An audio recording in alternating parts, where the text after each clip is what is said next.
सदाशिवसमारम्भां शङ्कराचार्यमध्यमाम् अस्मदाचार्यपर्यन्तां वन्दे गुरुपरम्पराम्।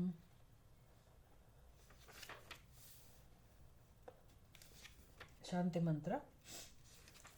ॐ वाङ् मे मनसि प्रतिष्ठिता मनो मे वाचि प्रतिष्ठितम् आविराविर्म एधि वेदस्य मआणिस्तः श्रुतं मे मा प्रहासीः अनेनाधीतेन अहोरात्रान् सन्दधामि ऋतं वदिष्यामि सत्यं वदिष्यामि तन्मामवतु तद्वक्तारमवतु अवतु माम् अवतु वक्तारमवतु वक्तारम्। ॐ शान्ति शान्ति शान्तिः।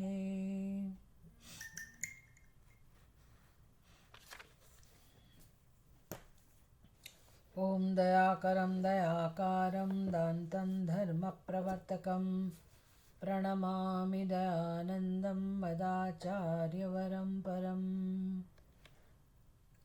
अनुभूति प्रकाश 8मो अध्याय।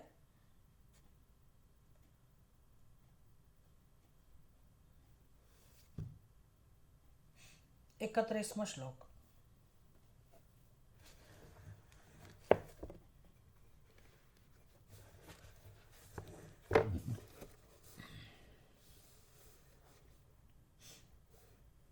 मां जानीहीत्येवम्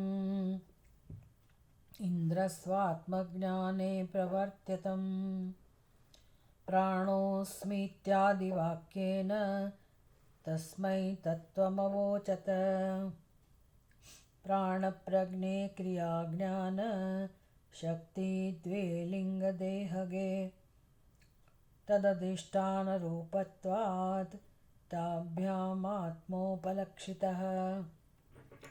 प्रज्ञात्मा प्राणरूपोऽस्मि इत्येवं तस्मावोचत। आनन्दोऽक्षर इत्यादि निर्णयस्तस्य उच्यते।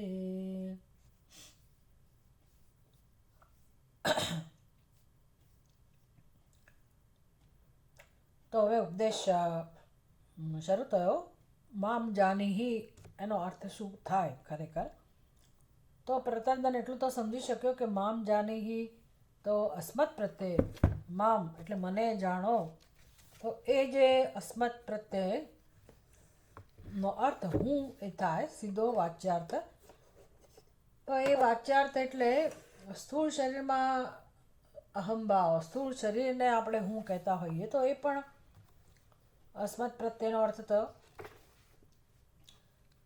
પણ ઇન્દ્રના શરીરથી તો સૌ જાણે જ છે કે આ ઇન્દ્રનું શરીર છે, એટલે એવો કોઈ ઉપદેશ ના હોય, ઇન્દ્ર એવું ના કહી રહ્યા હોય કે મારા શરીરવાળા મને જાણો, શરીરધારી મને જાણો, તો એવું જ્ઞાન તો બધાને હોય જ ઇન્દ્રનું।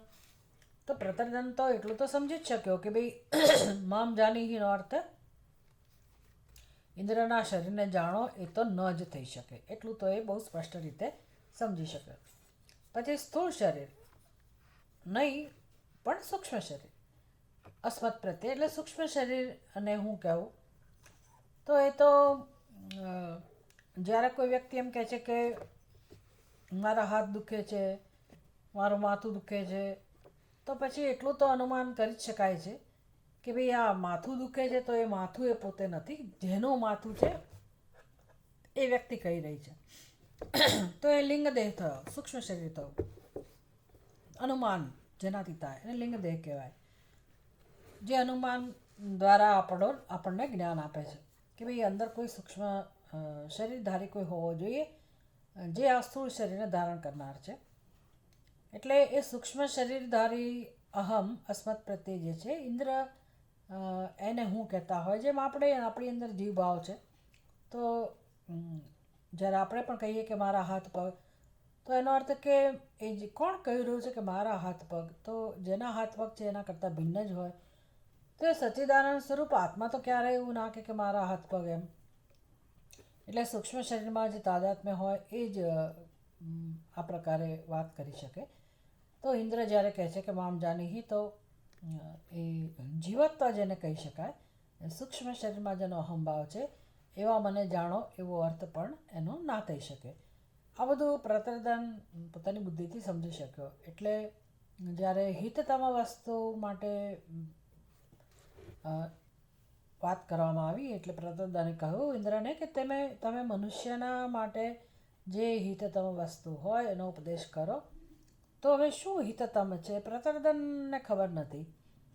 સામાન્ય મનુષ્યને પણ ખબર નથી કે મનુષ્યનું શરીર પ્રાપ્ત કર્યા પછી તમે એવી શ્રેષ્ઠતમ વસ્તુ કઈ પ્રાપ્ત કરી શકો, એવી કઈ ઊંચાઈ સુધી પહોંચી શકો કે જેનાથી ચડિયાતું કંઈ ના હોય મનુષ્ય માટે. એટલે ઘણી બધી વસ્તુઓ હોય કે પણ મનુષ્ય સ્વર્ગમાં પણ જઈ શકે.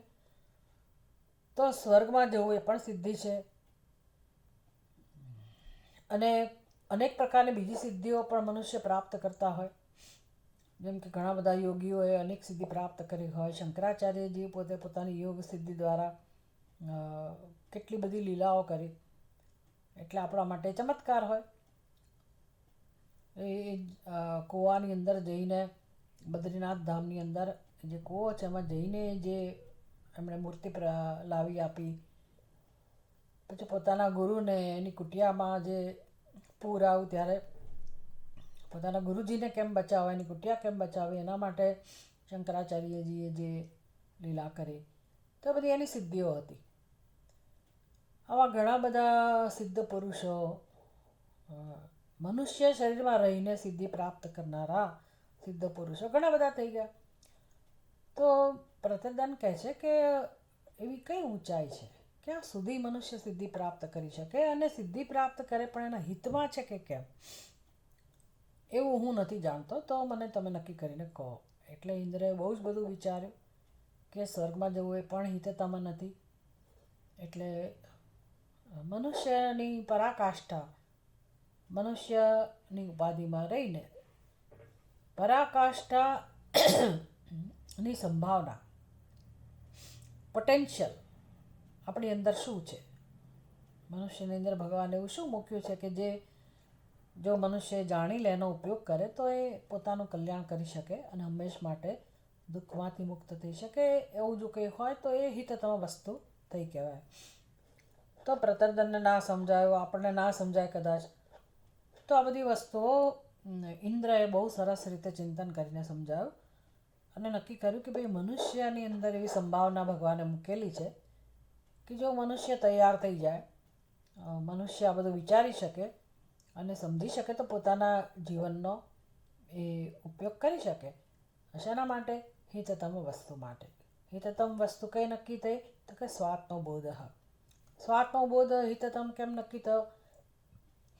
તો કે જો મનુષ્યને પોતાના આત્માનો બોધ થઈ જાય, આત્માનું જ્ઞાન થઈ જાય, તો હંમેશ માટે જન્મ મૃત્યુના ચક્રમાંથી મુક્ત થઈ જાય. તો આ અંતિમ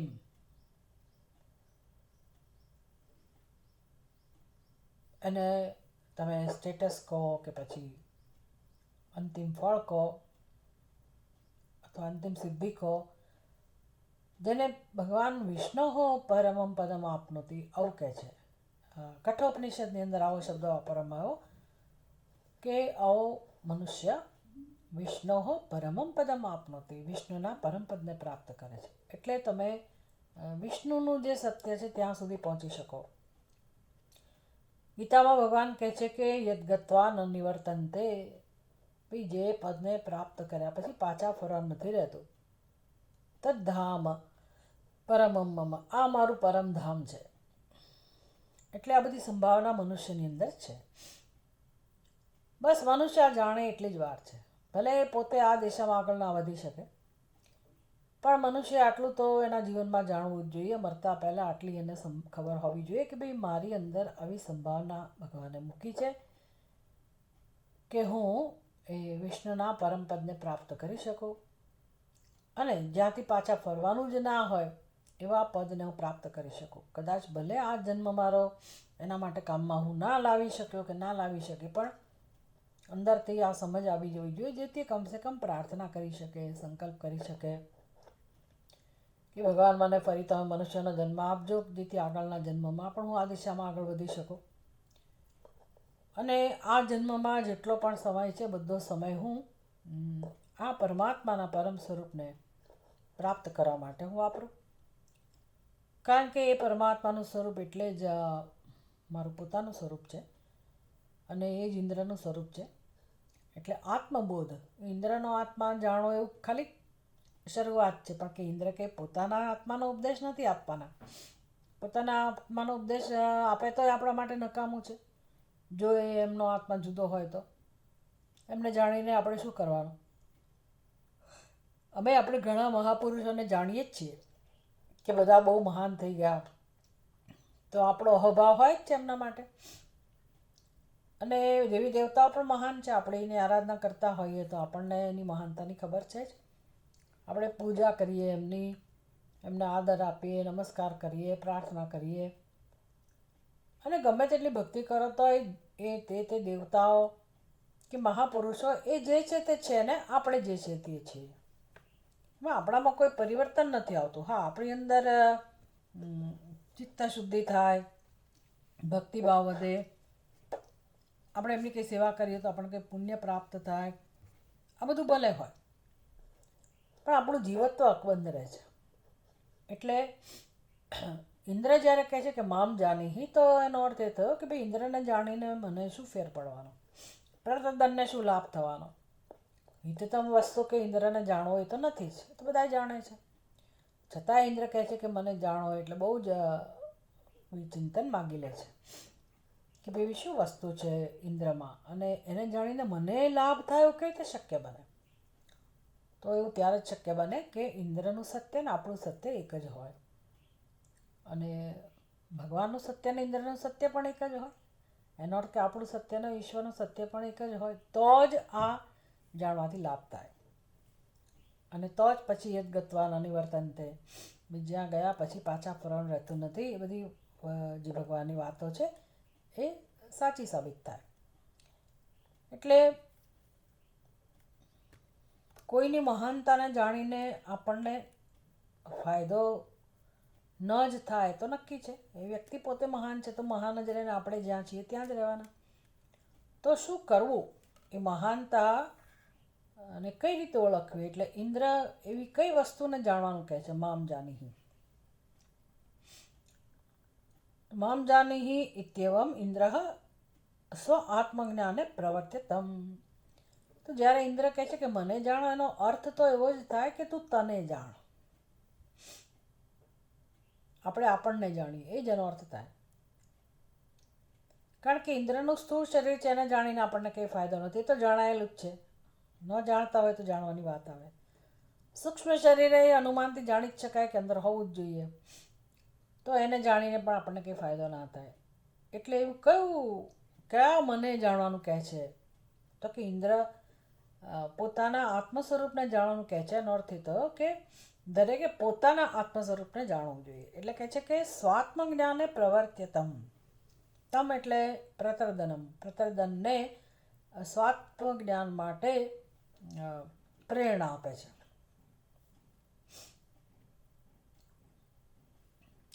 સ્વાત્મ જ્ઞાન તરફ એનું ધ્યાન દોરે છે કે ભાઈ તારે તારા આત્માને જાણવાનો છે. કઈ રીતે હવે આ ઉપદેશ આપી શકાય? આ બધી રીતની પ્રક્રિયાની જરૂર કેમ છે? આવી પ્રક્રિયાનું આલંબન લેવાની જરૂર કેમ છે? તો પહેલાં આગળના ક્લાસમાં આપણે બહુ ચર્ચા કરી કે ભાઈ શ્રુતિ પોતે પણ આવો કોઈક ઉપાય કરે છે, કરવો જ પડે એવું છે. કેમ? તો કે આત્માનું સ્વરૂપ જ એવું છે કે એ શબ્દોની પહેલે પાર છે.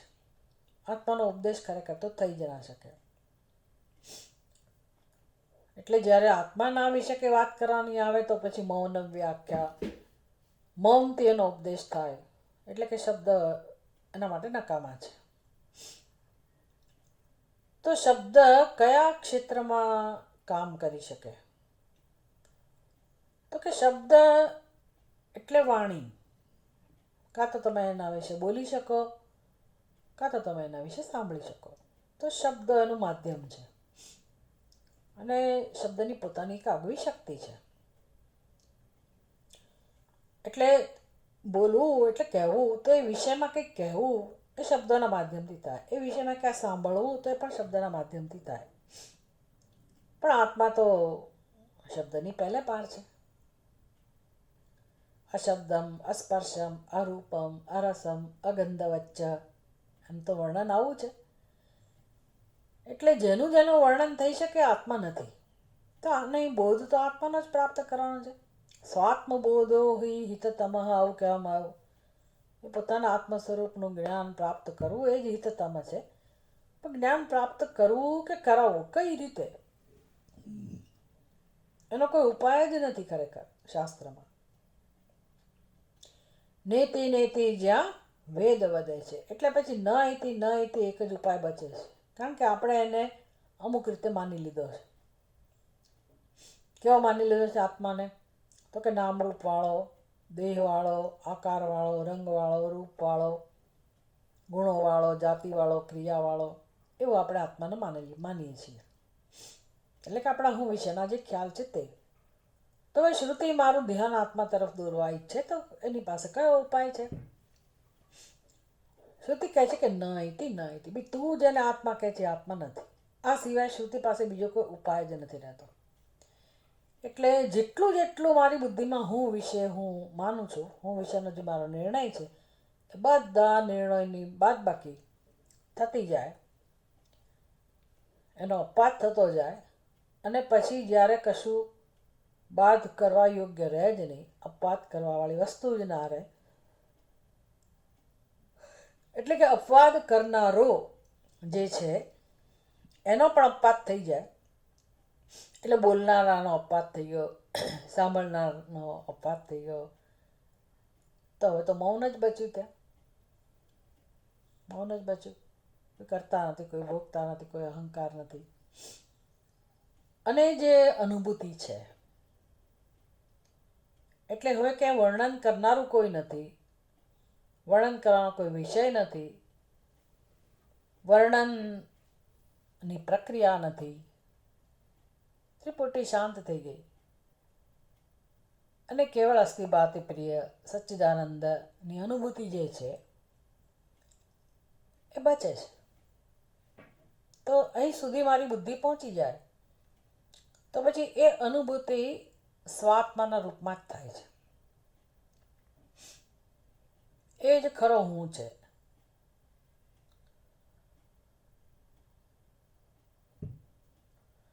રમણ મહર્ષિ આવી રીતે સમજાવે કે ભાઈ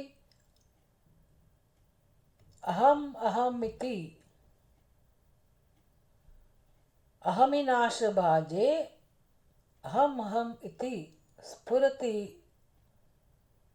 સ્વયં. તો અહંકારનો નાશ જ્યારે થાય, મારી બુદ્ધિમાં જે અહંકાર છે કે હું મનુષ્ય છું, હું આ છું, હું તે છું, એ અહંકારનો પણ જ્યારે નાશ થાય, અહમિનાશ ભાજે સતી અહમ અહમ સ્ફુરત અહમ અહમ તયા સ્ફુરતિ રુત સ્વયં. અહમ અહમ તયા હુંના રૂપમાં.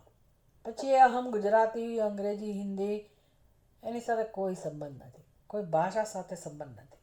અને દરેકને હુંની સ્પષ્ટ અનુભૂતિ છે. સ્ફુરતિ રુત સ્વયં. પોતાના હૃદયમાં, પોતાના અંતઃકરણમાં જે સ્વયં સ્ફુરણ છે ચૈતન્યનું, તદ અહમસ્મિ, તદ બ્રહ્માસ્મિ, તત્વમસી. આમ આ જે આત્મનું સ્વરૂપ છે લક્ષ્યાર્થ થયો શબ્દોની મદદથી. પણ શબ્દો હંમેશા કોઈ વસ્તુનો નિર્દેશ કરે, એનું વર્ણન કરે, એની કથા કરે, એટલે એ તો વસ્તુને અનુસરે. પણ આ જે શબ્દો જે છે એ શું કરે છે? બોધ આપે છે. એટલે વસ્તુ વિશે વર્ણન નથી કરતા, જેનું જેનું વર્ણન થાય છે થઈ શકે છે બધી વસ્તુઓનો બાદ કરી દીધો અને પછી જે બચે છે એને કે લક્ષ્યાર્થ કહેવામાં આવ્યો. તો આવા હુંને જાણવાનો પ્રયત્ન કેવી રીતે કરવો એ ઇન્દ્ર શીખવાડી રહ્યા છે કે આ હુંને કેવી રીતે જાણી શકાય. પોતાના હુંને જાણવાનો છે ને. ઇન્દ્રના હુંને જાણવા દ્વારા ખરેખર કોનું જ્ઞાન કરવાનું પ્રાપ્ત કરવાનું છે અથવા તો કોનું જ્ઞાન પ્રાપ્ત થઈ શકે એમ છે? સ્વ આત્મબોધ, પોતાના સ્વરૂપનું. એટલે એની બુદ્ધિને, પ્રતર્દનની બુદ્ધિને આત્મજ્ઞાન તરફ વાળીને પછી ઇન્દ્ર કહે છે પ્રાણઃ અસ્મિ ઇત્યાદિ વાક્યેન તસ્મૈ તત્વમ અવોચત. તત્વમ અવોચત, તત્વનો બોધ કર્યો. તસ્મૈ એટલે કોને? પ્રતર્દનને. કેવી રીતે? પ્રાણઃ અસ્મિ ઇત્યાદિ વાક્યેન. ઇત્યાદિ એટલે બીજું વાક્ય. કયું વાક્ય? તો 32મા શ્લોકમાં કહ્યું પ્રાણ પ્રજ્ઞે ક્રિયા જ્ઞાન શક્તિ દ્વે લિંગ દેહગે તદ અધિષ્ઠાન રૂપત્વાત તાભ્યામ આત્મા ઉપલક્ષિત. હવે ઇન્દ્રે કહ્યું એવું કે ભાઈ પ્રાણ અહમ અસ્મિ ઇત્યાદિ વાક્યને. તો એક વાક્ય અહીંયા આપણને કહેવામાં આવ્યું કે ઇન્દ્ર કઈ રીતે ઉપદેશ કરે છે. કયા મને જાણો? તો કે જો હું પ્રાણ રૂપે રહેલો છું. અને પછી ઇત્યાદિ વાક્ય દ્વારા કહ્યું કે ભાઈ પ્રજ્ઞારૂપ પણ હું છું. પ્રાણ અહમ અસ્મિ, પ્રાણ જે છે ને એ હું છું. પ્રાણ કંઈ થોડું આત્માનું સ્વરૂપ હોય. આત્મજ્ઞાન પ્રાપ્ત કરવું એટલે સચ્ચિદાનંદ સ્વરૂપ આત્માનું જ્ઞાન હોય ને. પ્રાણનું જ્ઞાન થોડું પ્રાપ્ત કરવાનું હોય. પ્રાણ થોડું આત્માનું સ્વરૂપ છે. એ પ્રતર્દન ઇન્દ્રના આત્માનું સ્વરૂપ પણ પ્રાણ નથી અને પ્રતર્દનના આત્માનું સ્વરૂપ પણ પ્રાણ નથી. કે જગતમાં આત્મા કોઈનો પણ આત્મા કેમ ન હોય, આત્માનું સ્વરૂપ તો પ્રાણ નથી જ. એ તો બધા જાણે છે. મીન્સ સત્સંગ કરતા હોય એ લોકોની વાત છે કે પ્રાણ આત્મા ના હોઈ શકે. પ્રાણ આત્માનો સ્વભાવ નથી. આત્મા શ્વાસોશ્વાસ નથી લેતો. પ્રાણ એટલે શું? તો કે શક્તિઓ. આપણે તત્વબોધનું અધ્યયન કરીએ છીએ તો આપણને ખબર છે કે ભાઈ પ્રાણ અને ક્રિયાશક્તિ આ બંને સાથે રહેલા છે. પ્રાણ અને કર્મેન્દ્રિયો જેનાથી કર્મ થાય છે, ક્રિયાઓ થાય છે, એટલે એ ક્રિયાશક્તિ. અને બીજું જ્ઞાન, અંતઃકરણ, જેમાં જ્ઞાન થાય છે બધી ઇન્દ્રિયોનું. તો એ અંતઃકરણ એટલે કે મન વગેરે અને એના દ્વારા જે જ્ઞાન પ્રાપ્ત થાય છે જ્ઞાનેન્દ્રિયો દ્વારા, એની મદદથી, અંતઃકરણની મદદથી જ્ઞાનેન્દ્રિયો દ્વારા જે જ્ઞાન પ્રાપ્ત થાય છે. તો અંતઃકરણ અને જ્ઞાનેન્દ્રિયો, પ્રાણ અને કર્મેન્દ્રિયો આ બધા સાથે જોડાયેલા છે. તો પ્રાણ અને કર્મેન્દ્રિયોને કહેવાય ક્રિયાશક્તિ જે આપણી અંદર છે. અંતઃકરણ અને જ્ઞાનેન્દ્રિયો આ બંને મળીને એને જ્ઞાન શક્તિ કહેવાય છે. ક્રિયાશક્તિ અને જ્ઞાન શક્તિ એ ઈચ્છા શક્તિ અંદર આવી જ ગઈ. જ્ઞાન શક્તિની અંદર આમ આપણે 3 શક્તિની વાત કરતા હોઈએ, ક્રિયાશક્તિ, જ્ઞાન શક્તિ ને ઈચ્છા શક્તિ. પણ એ જ્ઞાનની અંદર ઈચ્છા શક્તિનો સમાવેશ સમજી લેવાનો. તો પ્રાણ અહમ અસ્મિ ઇત્યાદિ વાક્યન તત્વમ અવોચત. ભાઈ તત્વનો બોધ કર્યો. કઈ રીતે? હું પ્રાણ છું. તો ઇન્દ્ર પોતે પ્રાણ સ્વરૂપ છે, તો પ્રતર્દન કઈ થોડા ઇન્દ્રના પ્રાણને આત્મા કહેવાનો છે એવો ઉપદેશ તો ઇન્દ્ર નથી જ કરી રહ્યા. તો પછી પ્રાણને આત્મા રૂપે જાણો આવો અર્થ થયો. તો પ્રતર્દન પોતાના પ્રાણને આત્મા રૂપે જાણે આ ઉપદેશ થયો. ભાઈ પ્રાણ થોડો આત્મા છે, પ્રાણ તો આત્મા નથી. તો પછી કેમ આવો ઉપદેશ કર્યો? આ બધા પ્રશ્નો હોય. તો કહે છે કે ભાઈ પ્રાણ પ્રજ્ઞે 32મા શ્લોકમાં કહું, પ્રાણ પ્રજ્ઞે ક્રિયા જ્ઞાન શક્તિ દ્વે લિંગ દેહગે. આ બે શક્તિઓ કે આત્માનો ધર્મ નથી. પ્રાણ શક્તિ અને જ્ઞાન શક્તિ કે આત્માનો ધર્મ નથી, આત્માનું લક્ષણ નથી. તો કોનું લક્ષણ છે? લિંગ દેહગે. લિંગ દેહ એટલે સૂક્ષ્મ શરીર. તો આ બંને સૂક્ષ્મ શરીરનો ધર્મ છે. પ્રાણ, અંતઃકરણ, કર્મેન્દ્રિયો, જ્ઞાનેન્દ્રિયો, આ બધું ક્યાં રહેલું છે? સૂક્ષ્મ શરીરમાં. સૂક્ષ્મ શરીરનું સ્વરૂપ છે. અને ઉપદેશ શું કામ કરવામાં આવ્યો કે ભાઈ આને તમે જાણો? કારણ કે આ આત્માની નજીક છે. આત્માનો સ્વભાવ નથી, આત્માનું લક્ષણ નથી, પણ આત્માની જે નજીક હોય ને એના તરફ મારી બુદ્ધિ જાય, પછી આત્મા તરફ જાય. કોઈ દ્રષ્ટાંત આપે કે ભાઈ જો પેલી ચળકે છે ને એ એ છીપોલીને લઈ આવો. આ કહેવાની રીત છે.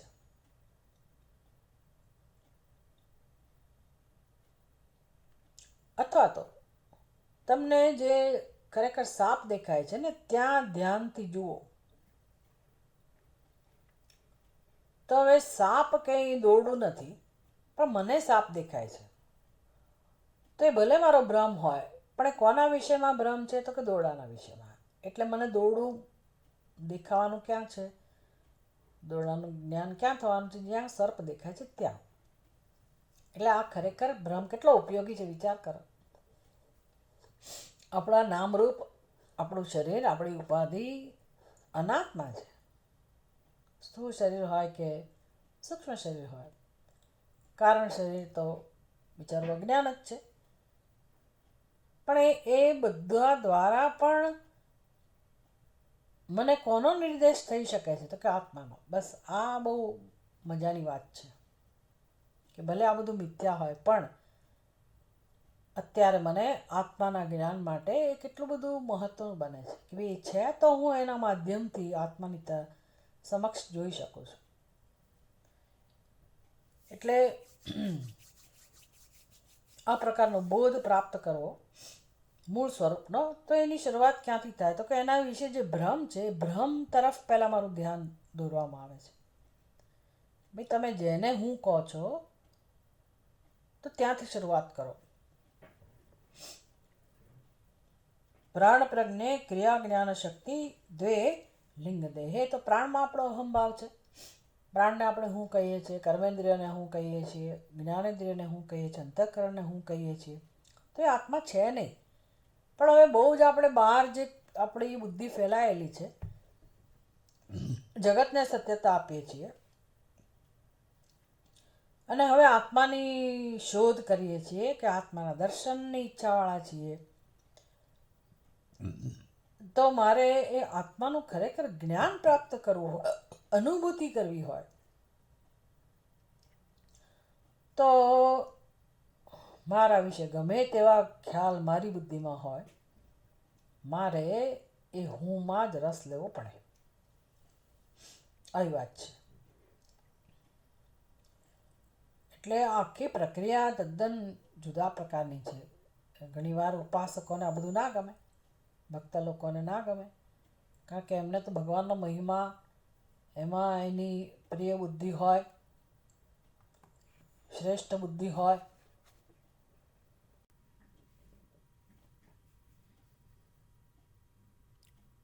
પ્રાણ પ્રજ્ઞે ક્રિયા શક્તિ દ્વે લિંગ દેહગે તદ અધિષ્ઠાન રૂપત્વાત તાભ્યામ આત્મા ઉપલક્ષિત.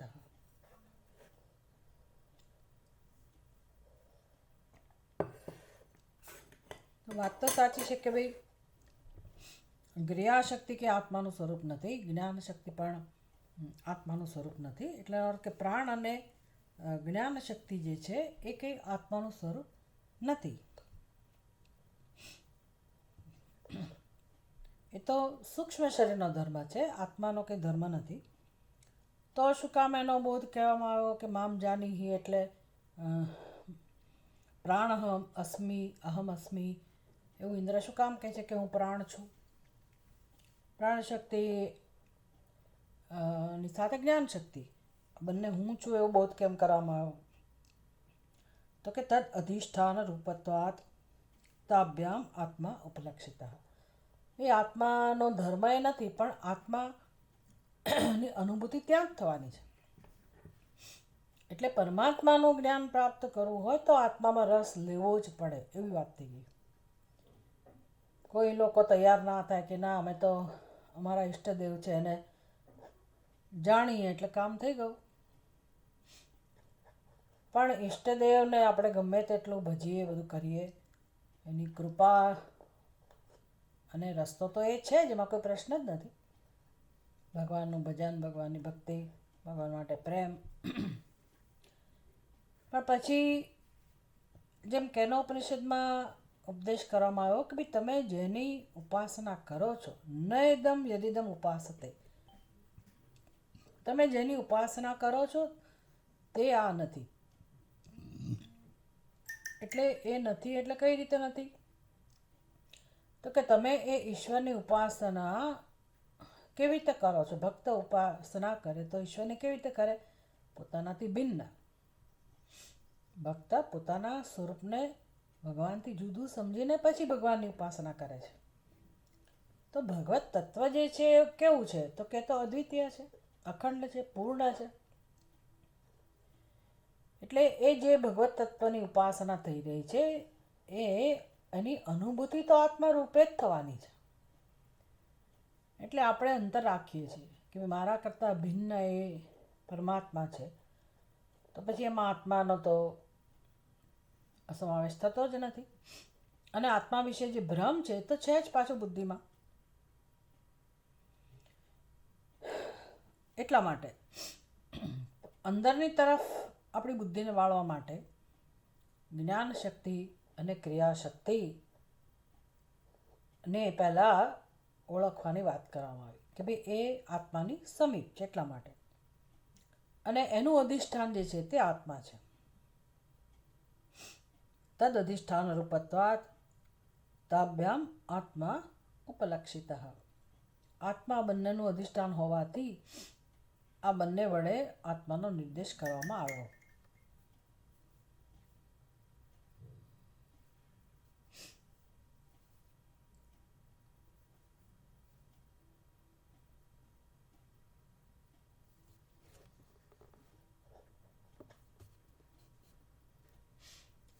હવે કહે છે કે એનો એ જે પ્રાણ તથા પ્રજ્ઞા રૂપ હું છું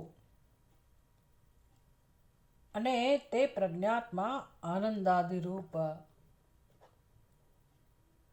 છે એવું વર્ણન કરે છે. પ્રજ્ઞાત્મા પ્રાણરૂપોऽસ્મિ इत्येवं तस्मावोचत आनन्दोऽक्षर इत्यादि निर्णयस्तस्य उच्यते. प्रज्ञात्मा प्राणरूपः अस्मि इति एवं तस्मै अवोचत. ઇન્દ્રએ બોધ કર્યો પ્રતદનને કે હું પ્રાણરૂપ અસ્મિ અને પ્રજ્ઞારૂપ અહમ અસ્મિ. હું પ્રાણરૂપ છું અને પ્રજ્ઞારૂપ છું એવો ઉપદેશ ઇન્દ્રએ પ્રતદનને કર્યો.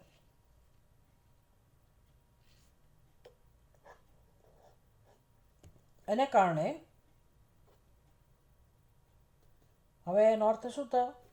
ભાઈ ખરેખર તો આત્માનું સ્વરૂપ કેવું છે? સચ્ચિદાનંદ સ્વરૂપ, અજર અમર આત્મા. આત્માનું લક્ષણ તો આ છે. ઇન્દ્ર જ્યારે કહે છે કે હું જ્ઞાન શક્તિ છું અને પ્રાણ શક્તિ છું, પ્રજ્ઞા શક્તિ છું, એટલે પ્રજ્ઞા સ્વરૂપ હું છું ને પ્રાણ સ્વરૂપ હું છું, તો પછી આત્મા તો અજર અમર છે, તો પ્રાણ પણ અમર થયા ને. પ્રાણનો ધર્મ એ જ થઈ ગયો, અમરતા, અજર અને આનંદ. એટલે કે જે આનંદ અક્ષર ઇત્યાદિ નિર્ણય તસ્ય ઉચ્યતે. તો આત્મા વિશે તો એવું કહેવાય છે કે આત્મા કેવો છે? અક્ષર, એમાં કોઈ ક્ષર નથી, અને આત્મા આનંદ સ્વરૂપ છે. આવો નિર્ણય કોના વિષયમાં છે? આત્માના વિષયમાં. તસ્ય નિર્ણય ઉચ્યતે. એ આત્માનો નિર્ણય તો શ્રુતિમાં આવો છે કે આત્મા અજર છે. અજર કહો કે પછી અક્ષર કહો કે અમર કહો, જેમાં કોઈ ક્ષર નથી, જેમાં કોઈ વિનાશ નથી, જેમાં કોઈ મૃત્યુ નથી, એ આત્માનો સ્વભાવ છે. બીજો આત્માનો સ્વભાવ છે આનંદ. એટલે હવે આપણી બુદ્ધિમાં આ બધું ચિંતન શરૂ થવું જોઈએ કે પછી આ ઉપદેશને નાને ક્યાં બંધ બેસે છે, ક્યાં આ ઉપદેશ યોગ્ય સાબિત થાય છે. કયો ઉપદેશ? પ્રાણ અહમઅસ્મી, પ્રજ્ઞા અહમઅસ્મી. જ્યારે ઇન્દ્ર કહે છે કે પ્રાણ હું છું, પ્રજ્ઞા હું છું, તો હવે આનંદનો આત્માનો નિર્ણય તો કેવો છે? આત્માનો સ્વભાવ તો કેવો છે? તો કે તો આનંદ સ્વરૂપ છે. બીજું અજર અમર છે. તો હવે પ્રાણની વાત કરો તમે. પ્રાણ તો કેવા છે? એનો ક્ષય થાય છે. વૃદ્ધાવસ્થામાં પ્રાણનો ક્ષય થાય છે. વળી પાછા પ્રાણ તો જળ પણ છે, અને આત્મા તો જ્ઞાન સ્વરૂપ છે. પછી તમે પ્રજ્ઞા શક્તિ, એટલે કે જ્યાં જીવત્વ રહેલું છે, જે બધું જ્ઞાન પ્રાપ્ત કરે છે જીવાત્મા, જે પોતે પોતાને જ્ઞાતા સમજે છે, ભોગતા સમજે છે, કર્તા સમજે છે, તો કર્તૃત્વનું જ્ઞાન છે, ભોક્તૃત્વનું જ્ઞાન છે. તો દરેક જીવને આવું જ્ઞાન તો છે જ. તો એ પ્રજ્ઞાત્મા થયો એટલે એનો અર્થ તો જીવાત્મા. તો હવે એ જ જો આત્મા હોય તો આત્મા તો આનંદ સ્વરૂપ છે. અને આ જીવાત્મા તો કેવો છે? તો કે તો દુઃખી છે, એને દુઃખનો પણ અનુભવ છે.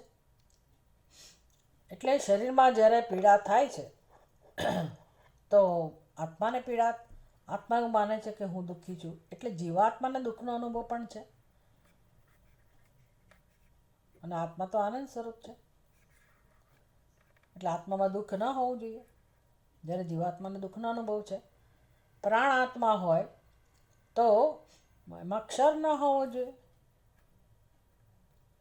આત્મા તો અક્ષર સ્વરૂપ છે, તો પ્રાણની અંદર તો ક્ષર છે, ક્ષય છે, અને જડતા પણ છે. તો કેવી રીતે આ ઉપદેશ સાચો છે? તો આ કઈ પ્રક્રિયા છે? આવું કહેવાની જરૂર કેમ પડી? ખરેખર કંઈ ઇન્દ્ર એવું નથી કહી રહ્યા કે પ્રાણ જ આત્મા છે, એટલે કે પ્રાણ આત્માનો ધર્મ છે અને આ પ્રજ્ઞા એ આત્માનો ધર્મ છે. એવો ઉપદેશ નથી, ખરેખર એવો ઉપદેશ નથી, પણ રીત આ જ વાપરવી પડે એવું છે. કેમ? તો કે એની સમીપમાં કોણ છે? સમીપમાં જે હોય એના નિર્દેશ દ્વારા, એના વર્ણન દ્વારા, એનો આધાર લઈને આત્માનો ઉપદેશ થતો હોય. એટલે આપણે એને તટસ્થ લક્ષણ કહીએ છીએ. ભાઈ આ જે ઘર ઉપર કાગડો બેઠેલો છે એ દેવદત્તનું ઘર છે, એવો ઉપદેશ થયો. તો હવે આપણને જેને ખબર છે તો હસવું જ આવે ને કે કાગડો કંઈક થોડું ઘરનું લક્ષણ છે. કાગડાને એના ઘરને શું લેવા દેવા છે? કોઈ લેવા દેવા નથી. પણ કાગડાનો ઉપયોગ થયો કે જે ઘર ઉપર કાગડો બેઠેલો છે. તો હવે કાગડો એ દેવદત્તના ઘરનું અવિભાજિત અંગ નથી, અભિન્ન અંગ નથી, કોઈ લેવા દેવાય નથી ઘરને ને કાગડાને. પણ એનો ઉપદેશમાં ઉપયોગ કરવામાં આવ્યો. બોધ કોનો કરાવે છે? દેવદત્તના ઘરનો. પણ આધાર કેમ કાગડાનો લેવામાં આવ્યો? એક તો હશે ને કારણ. બે જગતમાં ઘણા કાગડા છે, આકાશમાં ઘણા કાગડા ઉડતા હોય, તો એ કાગડાની વાત નથી આ. કયા કાગડાની વાત છે? જે દેવદત્તાના ઘરની પર બેઠેલો છે. એટલે હવે એ ઘરનો બોધ કરાવવા માટે ઉપયોગી થઈ ગયો. એને કંઈ તટસ્થ લક્ષણ, એનું સ્વરૂપ નથી ઘરનું, પણ તમે એની મદદથી તમારી બુદ્ધિને, તમારી આંખોને ત્યાં લઈ જઈ શકો. એવી જ રીતે આ પ્રાણ અને પ્રજ્ઞા, એને આત્મા સાથે કોઈ લેવા દેવા નથી. ખરેખર એ આત્માનું અવિભાજ્ય અંગ નથી, અભિન્ન અંગ નથી, આત્માનો ધર્મ નથી, આત્માનું લક્ષણ નથી, કશું નથી. છતાંય કેમ એનો બોધ કરવામાં આવો? કારણ કે જેને આપણે હું કહીએ છીએ એમાં પ્રાણ અને પ્રજ્ઞા પણ છે, અને આત્મા તો છે જ અને છે જ. એટલે સમીપમાં પ્રાણ ને પ્રજ્ઞા છે. સમીપમાં આપણા વસ્ત્રો છે પણ એનો ઉપયોગ ના કરવામાં આવ્યો. કેમ? તો કે અલંકારો છે એનો ઉપયોગ કરવામાં ના આવ્યો. કેમ?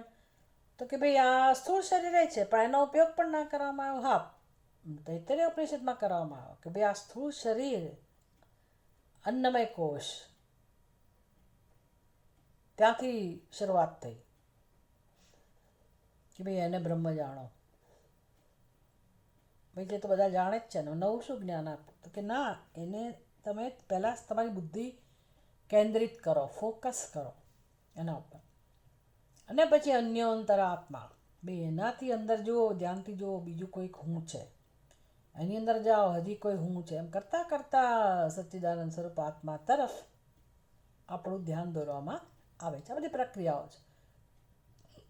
આ સિવાય બીજી કોઈ રીત નથી આત્મા તરફ નિર્દેશ કરવાની. ભલે આત્મા સર્વવ્યાપક હોય, સર્વવ્યાપક છે, બધાનું સ્વરૂપ આત્મા સ્વરૂપ છે, તો હું કેમ બીજા આત્માને ના જાણી શકું? બીજાને આત્મા, બીજાની અંદર પરમાત્માના દર્શન કેમ ના કરી શકું? સર્વત્ર કેમ ના કરી શકું? સર્વવ્યાપક હોય તો તમે ગમે તે નામ રૂપમાં પરમાત્માના દર્શન કરી શકવા જોઈએ ને.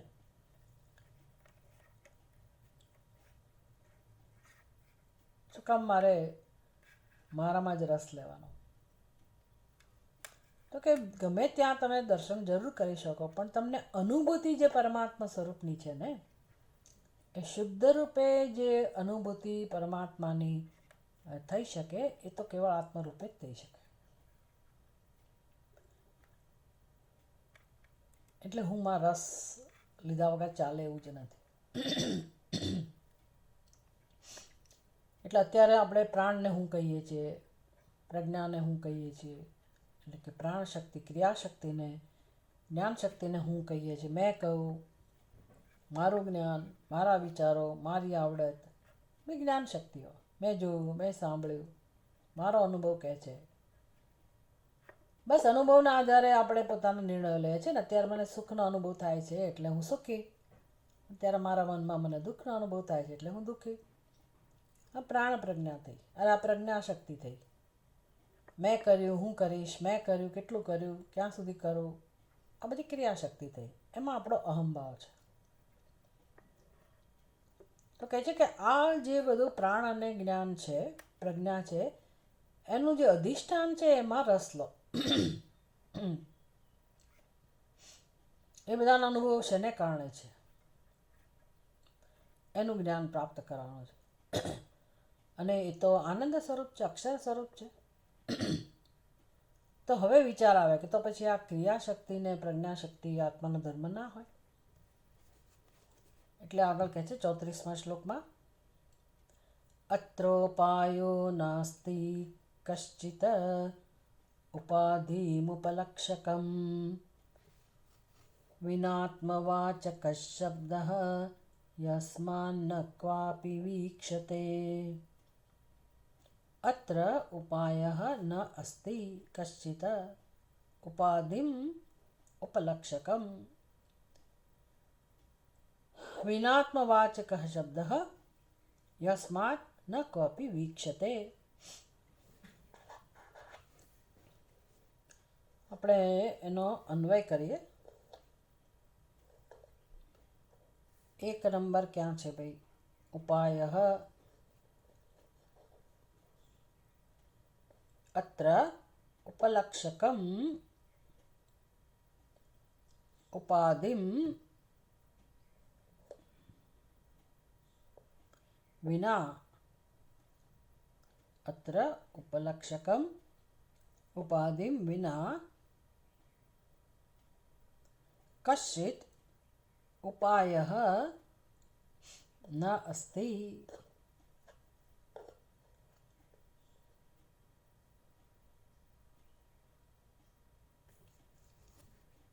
હવે આ વિષયમાં,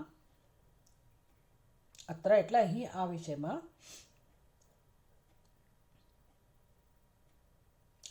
ઉપલક્ષકમ. ઉપલક્ષકમ એટલે શું? જે આપણું ધ્યાન દોરે છે એને ઉપલક્ષક કહેવાય. અને એ કોણ છે? તો કે આ પ્રાણ શક્તિ ને જ્ઞાન શક્તિ, એને કહેવાય ઉપાધિ. ઉપલક્ષકમ ઉપાધિમ વિના કશ્ચિત ઉપાય નાસ્તિ. તો આ ઉપાધિનો આધાર લીધા સિવાય આત્માનો બોધ કરાવવાનો કોઈ ઉપાય જ નથી. આત્માનું જ્ઞાન કરવા માટે આ ઉપાધિનો આધાર લેવા સિવાય બીજો કોઈ ઉપાય જ નથી બચતો. એટલે જેના વિશે ભ્રમ છે, ભ્રમ સેવાઈ રહ્યો છે, જ્યાં ભ્રમ છે ત્યાં જ વસ્તુ હોવાની. જેના વિશે ભ્રમ સેવાઈ રહ્યો છે તે વિષય, જે ભ્રમ, જ્યાં ભ્રમનો અનુભવ છે ત્યાં જ મળવાનો. એટલે જ્યાં સાપ દેખાતો હોય, આપણને ખબર નથી કે સર્પ ભ્રમ છે, તો પહેલાં આપણને કોઈ એમ કહે કે ભાઈ આ સર્પ તમારો ભ્રમ છે, સર્પ ખરેખર ત્યાં નથી. એટલે ભ્રમ છે ને વસ્તુ સમજવા જેવી છે ખરેખર. ભ્રમ વગર, ભ્રમના અનુભવ વગર, ભ્રમનો અનુભવ ના હોય એવું બને જ નહીં. બધાને ભ્રમનો અનુભવ તો હોય જ. ક્યારેક ને ક્યારેક આપણે ભ્રમ થતા હોય, કોઈક ને કોઈક વિષયમાં ભ્રમ થયા કરતો હોય. એટલે ભ્રમને સમજવો બહુ મહત્ત્વનો છે, બહુ ભ્રમ ઉપયોગી બને છે. પણ ભ્રમથી થાય છે શું? તકલીફ એ છે, ભ્રમથી કાં તો આપણે છેતરાઈએ છીએ, દુઃખી થઈએ છીએ, અનર્થ શરૂ થાય છે. આવો અનુભવ છે આપણને જીવનમાં કે ભાઈ ખબર જ નહોતી, ખબર જ નહોતી, ખબર જ નહોતી.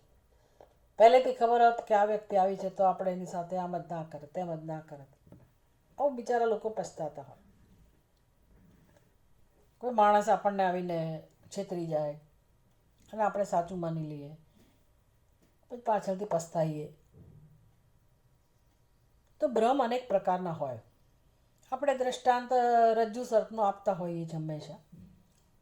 તો એ દોરડું જે છે એને કોઈ સર્પ માની લે, એ ભ્રમ થયો. એટલે એને ખબર જ નથી કે દોરડું છે, અને સર્પ જ છે એવો નિશ્ચયના ભ્રમ. હવે કોઈ એને ફૂલની માળા સમજી લે દોરડાને, તો એ પણ ભ્રમ થયો. એટલે વસ્તુ જેવી છે એવી ન જાણવી અને અન્યથા એને લેવી, અન્યથા સમજવી, એનો ભ્રમ.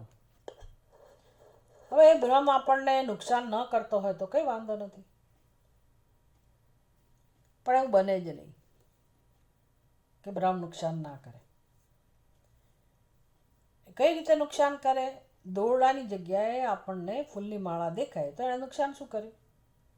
કંઈ નહીં, આપણને ફૂલની માળા લેવાનું મન થયું, આપણે એની તરફ આકર્ષાયા.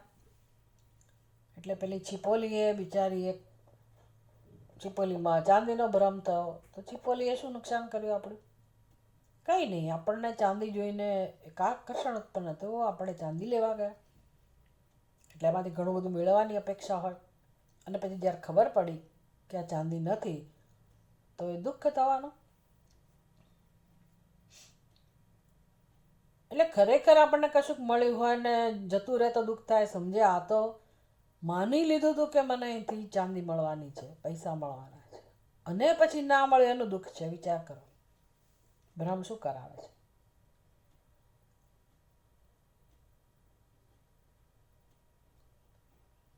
ખરેખર આપણું હતું જ નહીં, ચાંદી હતી જ નહીં. મને ચાંદી દેખાય ને માની લીધું કે મને હવે ચાંદી મળી જશે, પૈસા મળી જશે, અને પછી જ્યારે ખબર પડે કે આ તો છીપોલી છે, તો એ બધો જે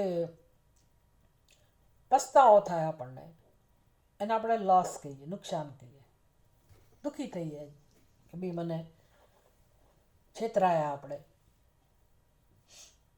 એ છેતરાવાનું દુઃખ. પછી દોરડાની જગ્યાએ સર્પ દેખાયો અને ગભરાયા, ભય જન્મ્યો, અને દોડ્યા ને પડ્યા ને વાગ્યું, તો એ અનર્થ થયો. હવે જો આવું ન થતું હોત તો ભ્રમનો કંઈ વાંધો નથી. આ બધું ન થાય અથવા થયું હોય તો આપણે કેમ એમાંથી બચવું? એવી જરૂર હોય જ જ્યારે, તો પછી પ્રશ્ન થાય કે તો હવે આ કેમ બચવું. હવે આપણે તો આપણી પાસે તો ઉપાય જ નથી, કારણ કે આપણને તો સર્પ જ દેખાય છે અથવા તો આપણને ફૂલની માળા જ દેખાય છે. પણ જે વ્યક્તિને ખબર છે કે અહીંયા સર્પ પણ નથી, ફૂલની માળા પણ નથી, અને આ બધાથી પર કોઈ વસ્તુ છે જે નિર્દોષ છે, અને જીવનમાં જે આ બધા અનુભવો થાય છે એમાંથી એક બધા અનુભવોમાંથી આપણને છોડાવનાર છે, અને એ દોરડું તમે જાણો, જ્યાં સુધી દોરડા નહીં જાણો ત્યાં સુધી ભય જવાનો નથી.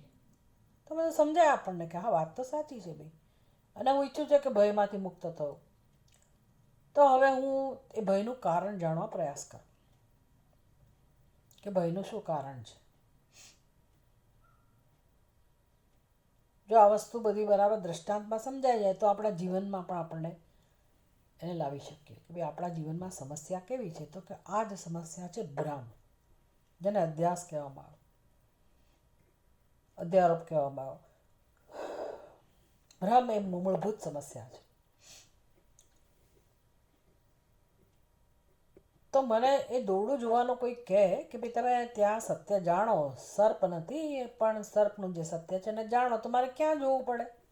મારી બુદ્ધિને ક્યાં લઈ જવી પડે? મને જ્યાં સર્પ દેખાતો હોય એનાથી વિરુદ્ધ દિશામાં હું તપાસ કરું તો ઠેકાણું ના પડે. એટલે જ્યાંથી ભય જન્મે છે એના ઉપર જ મારે વિચાર કરવો પડે. એટલે મને ભય જન્મે છે સર્પથી, તો જ્યાં સર્પ દેખાય છે ત્યાં જ મારે તપાસ કરવી પડે, અને મને જે સત્ય જણાય તો પછી એ ભ્રમ જાય. એટલે ભ્રમ સેવાઈ રહ્યો છે ખબર પડે એનો અર્થ કે મારે સત્ય જાણવું જ પડશે. એટલે આપણી બુદ્ધિમાં જે નિર્ણય છે કે હું જીવ છું, એ જ્ઞાન નથી, એ આપણા વિશેનું જ્ઞાન નથી. આ જગત છે એવો જે નિર્ણય છે જગત વિશેનું જ્ઞાન નથી. તો એને શું કહેવાય? ભ્રમ. જેને હું જીવ કહું છું એ પણ ભ્રમ છે, જેને જગત કહું છું એ પણ ભ્રમ છે. તો શાસ્ત્ર કહે છે કે ભાઈ તમારે એ જેને જગત કહો છો એ કહેનારો, જગત જેને દેખાય છે એ જગતનો ખ્યાલ શેમાંથી જન્મ્યો? તો કે જીવત્વના ખ્યાલમાંથી. એટલે દ્રશ્ય કોના ઉપર આશ્રિત છે? તો કે દ્રષ્ટા ઉપર. એટલે હવે આખું જગત દ્રષ્ટા ઉપર આશ્રિત હોય તો સર્વવ્યાપક પરમાત્મા જેને આપણે કહીએ છીએ એ પરમાત્મા દ્રશ્યમાં સર્વત્ર હોય, પણ દ્રશ્ય પોતે દ્રષ્ટા ઉપર આશ્રિત હોય, અને દ્રષ્ટા પણ જો ભ્રમ હોય તો દ્રષ્ટાનું અધિષ્ઠાન જે છે જાણું તો જ મને દ્રષ્ટા દ્રશ્ય એ બંનેનું રહસ્ય જણાય.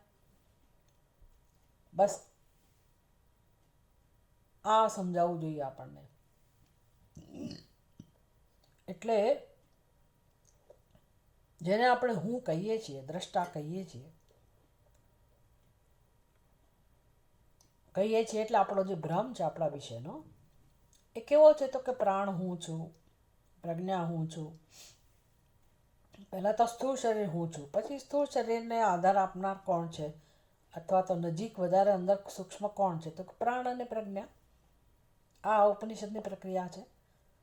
તો પ્રાણ અને પ્રજ્ઞાની જ્યારે વાત થતી હોય, ભલે ઇન્દ્ર કહે છે કે મને એટલે પ્રાણને જાણો, હું પ્રાણ છું, એટલે એવું નહીં કે મારે ઇન્દ્રના પ્રાણને જાણવાના છે, કે પ્રતર્દને ઇન્દ્રના પ્રાણને સમજવાના છે. પ્રતર્દનને એવું સમજાવવામાં આવ્યું કે તારી અંદર જે પ્રાણ છે, તારી અંદર જે પ્રજ્ઞાનો અનુભવ છે, તો દરેકને પ્રાણને પ્રજ્ઞાનો અનુભવ છે, તો તમે એના તરફ તમારું ધ્યાન દોરો, ફોકસ કરો. તો એ તો આત્મા નથી ભાઈ, આત્મા તો આનંદ સ્વરૂપ છે. બરાબર છે, આત્મા આનંદ સ્વરૂપ છે, પણ એની નજીક કોણ છે? તો કે પ્રાણ અને પ્રજ્ઞા. એટલે હવે જ્યારે હું મારી ક્રિયાશક્તિ, જ્ઞાન શક્તિ, આ બધા વિશે જ્યારે વિચાર કરું, ચિંતન કરું, તો સ્વાભાવિક છે કે જે મારાથી પર જેને હું સમજું છું એ બધાનું ચિંતનની જરૂર તો રહી જ નહીં. અમારું સમગ્ર ધ્યાન કોના તરફ જઈ રહ્યું છે? દ્રષ્ટા તરફ, આત્મા તરફ. એટલે હવે જે આત્મા આનંદ સ્વરૂપ જ છે, તો વિચાર થાય કે ભાઈ પ્રાણ જે છે ક્રિયાશક્તિ, એમાં તો ક્ષર છે. પછી શરીરમાં દુખાવો હોય તો એ ક્રિયાશક્તિ, હાથ પગ થાકી ગયા, બહુ ચાલ્યા તો થાક લાગે, દુખાવો થાય. તો આત્માની અંદર તો દુખાવા નામની વસ્તુ ના હોય, થાક નામની વસ્તુ ના હોય, ક્ષર નામની વસ્તુ ના હોય. એટલે પ્રાણ તો આત્માનો જ હોય. પ્રાણ શક્તિ તો આત્માના જ કહી શકાય. પ્રજ્ઞાશક્તિ એટલે જીવત્વ. તો એમાં કહ્યું કે ભાઈ ઘણીવાર આપણે બીમાર પડીએ, કંઈ પીડા થતી હોય તો, અથવા કઈ ઘટના બને તો દુઃખનો અનુભવ થાય. તો એ દુઃખનો જ અનુભવ છે એ આત્મામાં ના હોય. આત્મા તો આનંદ સ્વરૂપ છે. આમ કરતાં કરતાં આપણે પછી હજી વધારે નજીક વિચાર કરતા થઈએ. એટલે આ બંને ઉપાધિ છે. ઉપાધિ વિના, એનું આલંબન લીધા વિના કોઈ ઉપાય છે જ નહીં આત્મા તરફ ધ્યાન દોરવાનો. આત્મવાચક શબ્દ યસ્માત ન કોપી વિશ્યતે. કોઈ શબ્દ એવો છે જ નહીં કે જે આત્મા માટે વાપરી શકાય. આત્માવાચક શબ્દ યસ્માત કોપી ન વિક્ષ્યતે. ભાઈ આત્મા નું વર્ણન કરનારો કોઈ શબ્દ છે જ નહીં. તમે કહેશો ભાઈ ઉપનિષદ તો વર્ણન કરે છે, સત્યમ જ્ઞાનમ અનંતમ બ્રહ્મ, તો એ આત્માનું જ વર્ણન થયું ને. ખરેખર આત્માનું વર્ણન નથી. એ વર્ણન કઈ રીતનું છે? તો કે આપણે અસત્યને જાણીએ છીએ. હું અને મારું, અથવા દ્રષ્ટાને દ્રશ્ય, જે આપણી સમજ છે જગત વિશેની, જીવ વિશેની, એમાં ક્યાંય કોઈનો ધર્મ સત્ય નથી. એટલે આપણે જેને જાણીએ છીએ અસત્ય છે. આપણે જેને જાણીએ છીએ જડ છે. અને આપણે જેને જાણીએ છીએ બધું અલ્પ છે, અપૂર્ણ છે અને દુઃખના અનુભવવાળું છે. તો પછી આત્મા કેવો હોય? તો કે આમાંથી કશું જ આત્મા નથી, એવો ઉપદેશ કરવો છે શ્રુતિને. એટલે શ્રુતિમાં આ શબ્દો પસંદ કરવામાં આવ્યા. આત્માને ધ્યાનમાં રાખીને નહીં, આત્માને ઓફકોર્સ ધ્યાનમાં રાખીને, પણ આત્માનું સ્વરૂપ આવું છે, એવું એનો ધર્મ આવો છે કે આ શબ્દો દ્વારા આત્માનું જ્ઞાન થઈ જ જાય એ દ્રષ્ટિથી નહીં. પણ મારો અનુભવ એવો છે, દરેકનો અનુભવ એવો છે કે જેનો અનુભવ કરીએ છીએ એ બધું અસત્ય છે, તો આત્મા એ ન હોઈ શકે. બસ, એટલે વિરોધી શબ્દ વાપરવામાં આવ્યો. આના વિરોધી જે છે એ આત્માનો ધર્મ છે. એટલે સત્યમ, જેને હું જ્ઞાન સ્વરૂપ સમજું છું, તો એ તો બધું કેવું છે? તો કે જડ છે. એટલે આત્મા કેવો છે? તો કે ચિત્ત સ્વરૂપ.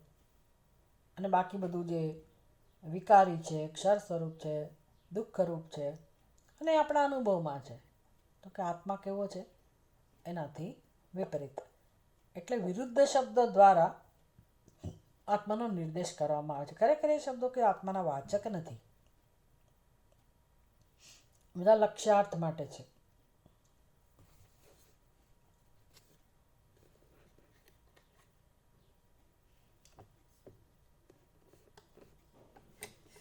તો કેમ પ્રાણ શક્તિ અને ક્રિયાશક્તિનો ઉપયોગ કરવામાં આવ્યો, એનું વર્ણન થયું. આગળ આપણે આવતી વખતે ચર્ચા કરીશું. ઓમ પૂર્ણમદ પૂર્ણમિદમ પૂર્ણાત પૂર્ણમુદચ્યતે પૂર્ણસ્ય પૂર્ણમાદાય પૂર્ણમેવાવશિષ્યતે. ઓમ શાંતિ શાંતિ શાંતિ. હરિ ઓમ. શ્રી ગુરુભ્યો નમઃ. હરિ ઓમ.